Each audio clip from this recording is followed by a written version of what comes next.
ਸਭ ਤੋਂ ਪਹਿਲਾਂ ਆਪਣਾ ਨਾਮ ਦੱਸੋ। ਲਾਲ ਚੰਦ। ਆਪਣੇ ਪਿਤਾ ਜੀ ਦਾ ਨਾਮ? ਸ਼੍ਰੀ ਫਕੀਰ ਚੰਦ। ਪਿੱਛਾ ਕਿੱਥੇ ਰਹਿੰਦੇ ਆਵੇ? सरदारपुर। तहसील तो कबीरा ला हो गई। हाँ जी, जिला मुल्तान। ਤੁਹਾਡਾ ਜਨਮ ਕਦੋਂ ਦਾ ਹੈ?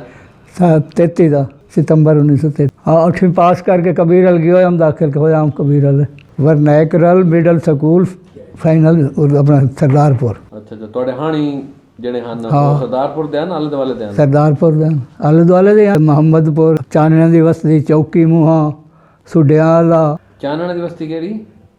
नवा शहर ममदाल ये सारे पिंड पौंदे सारे तो सरदारपुर आए हलवाई का घर तो काफ़ी सारे हैं पूरे गाँव आए बसे होया इस साइड से असा हिंदू से इस साइड से मुसलमान हैं सारे ਉਹਨਾਂ ਦੇ ਨਾਲ ਵਸੇਵਾ ਕੀ ਹੋ ਜੀ ਆਈ? बिल्कुल बिरावा तरह ਆਉਣਾ ਜਾਵਣਾ ਹਾਈ ਉਹਨਾਂ आना जावना हाई शादी शोदियों के आंदे वंदे आसे ਹਾਣੀਆਂ ਅੜੋਸ ਪੜੋਸ ਵਿੱਚ ਕੋਈ ਮੁਸਲਮਾਨ ਦੋਸਤ ਹੀ ਹਨ? हाँ हाँ ਕੀ ਨਾਂ ਆਈ ਉਹਨਾਂ ਦਾ?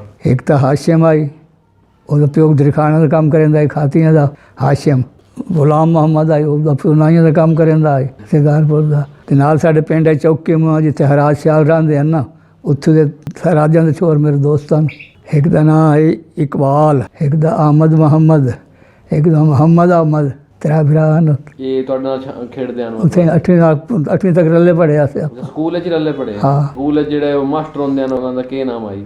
ਇੱਕ ਦਾ ਨਾਮ ਆਈ अमीर मोहम्मद वो कसाई का काम करेगा सन क्लास से पढ़ा फारसी एक अपना आमद बख्श आई वो सराय सिद्धू का आई वो 6वीं तक वो पढ़े से सारे। सरदारपुर के अंदर हाँ अपना मकान पक्का बने हुआ है कच्चा बने हुआ है? पक्का है। राह समझाओ किवें गारा पड़ स्कूल चो निकल के सीधी बाजार आके घट तो घट 8-10 दुकाना हो उस बाजार बाजार 11वीं दुकान साड़ी अपनी आई तो उस गली वही आई कई दुकान आई हलवाई दी। अच्छा ठीक है। इस गली वही आई वो गली निकल बाहर रोड तो निकल वही बस अड्डे तेर तो गली इस साइड मुसलमान बैठे ने आप हिंदू बैठे दुकान की बैक साइड पहुँचे घर दे मतलब 2-3 मकान छोड़ के। हाँ खूह साढ़े सामने दुकान के सामने आई खूह आई एक अब फारसी पढ़ लिया से 3 लड़के आसे आप इकट्ठे जुट आंदा है साडा। एक नाम आई? एक का नाम इकबाल है एक का नाम घनीश्याम है मदान वो मेरे क्लास फेलो आई। अच्छा तीनों जने फर्स्ट क्लास।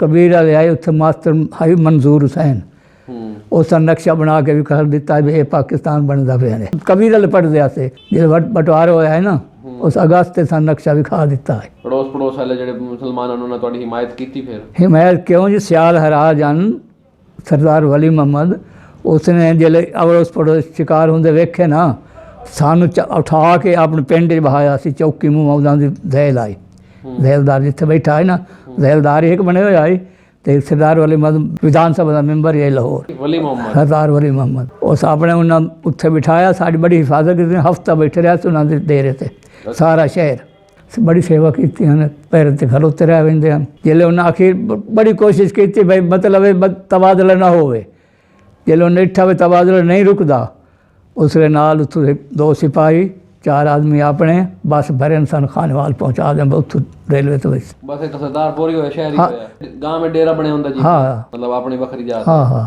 ठीक मतलब उन्हें तुहाडे नाल वसेवा सारे नाल ठीक कीता? सब नाल खानेवाल पहुँचाइंदे तक उन्हां दी हिफाजत रही साडा एक बंदा शहर नुकसान कोई नहीं।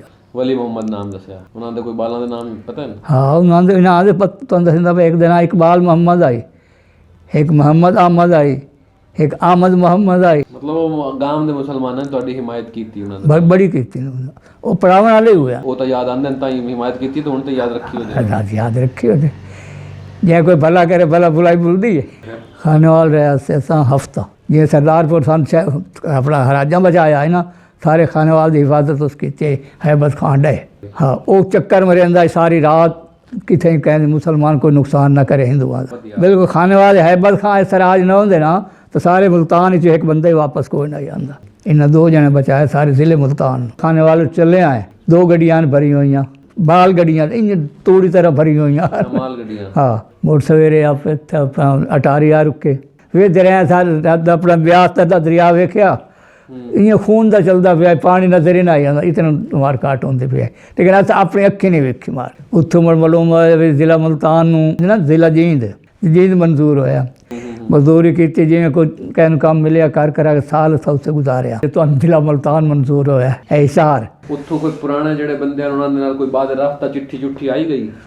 पहली बार शुरू तो मैं राजा दे लिखता रहा फिर उस तो बाद कहा नहीं आई ਉਹ ਜਿਹੜਾ ਮਕਾਨ ਹੈ ਤੁਹਾਡਾ ਹਾਂ ਉਹ ਹਿੱਕਾ ਮੰਜ਼ਲ ਬਣੀ ਹੋਈ ਹੈ ਦੋ ਹਨ ਮਤਲਬ ਹਿੱਕਾ ਮੰਜ਼ਿਲ ਹੁਣ ਚੱਲ ਮੈਂ ਤੇ ਮਕਾਨ ਤੇ ਲੈ ਚੱਲ ਸਾਂ ਦੁਬਾਰਾ ਜੀ ਰਹਿੰਦਾ ਵੀ ਮਕਾਨ ਤਾਂ ਵੇਖਾਂ ਆਪਣਾ ਜੀ ਹੁਣ ਸਾਡੇ ਬਰਾਬਰ ਦੇ ਤਾਂ ਹੈ ਨਹੀਂ ਨਾ ਕਿਹਨੂੰ ਵੇਖਣ ਨੂੰ ਸਾਂ ਮਨ ਤਾਂ ਹੁੰਦਾ ਕਿਉਂ ਨਹੀਂ ਹੁੰਦਾ ਦੀ ਕਿਉਂ ਨਹੀਂ ਕਰਦਾ ਆਪਣੀ ਚੀਜ਼ ਭੁੱਲਦਾ ਕੋਈ ਬਾਕੀ ਹਾਂ ਆਪਣੇ ਹੱਥੇ ਬਣਾਏ ਹੋਏ ਦੁਕਾਨ ਹੁਣ ਬਣਾਈ ਸਾਲ ਹੋਇਆ 2 ਸਾਲ ਚਲੋ ਮੌਕਾ ਲੱਗੇ ਕੋਈ ਚੰਗਾ ਤਾਂ ਬਣੇ ਮੈਂ ਵਜਣ ਨੂੰ ਤਿਆਰ ਹਾਂ ਵੀ ਤੁਸੀਂ ਹੀ ਤਾਂ ਬੈਠੇ ਹੁਣ ਤੁਹਾਡੇ ਹਾਣੀ ਵੀ ਉੱਥੇ ਬੈਠੇ ਹੀ ਹੋ ਸਨ ਕੋਈ ਨਾ ਕੋਈ ਮਰਦਾ ਜੀ ਦਾ ਨਾ ਮਿਲੇ ਸੀ ਔਲਾਦ ਤਾਂ ਮਿਲਸੀ ਜੇ ਹੁਣ ਮੈਂ ਹਾथ से 50 साल गुजारे हाथ से मैं हूँ वञा तो जेड़े बाल बच्चे बच्चे वड्डे होए वधे ना भज के आते बाबू जी आ गया बाबू जी आ गया बाबू जी मुसलमानों दे होंदे नाटक खाड़ा छॾंदे आसे ਅੱਛਾ ਜਿਵੇਂ ਡਰਾਮੇ ड्रामे होंदे हैं ते ड्रामे च मैं घड़ियाल लिए मुसलमान करेंदे हैं उन्होंने नाल मैं कई बारी भजन गीत गांदा हूँ ਅੱਛਾ स्कूल दुआ भी अपनी गांदा हूँ जेड़े सवेरे ਦੁਆ ਸੁਣਾਓ ਫਿਰ ਉਹ है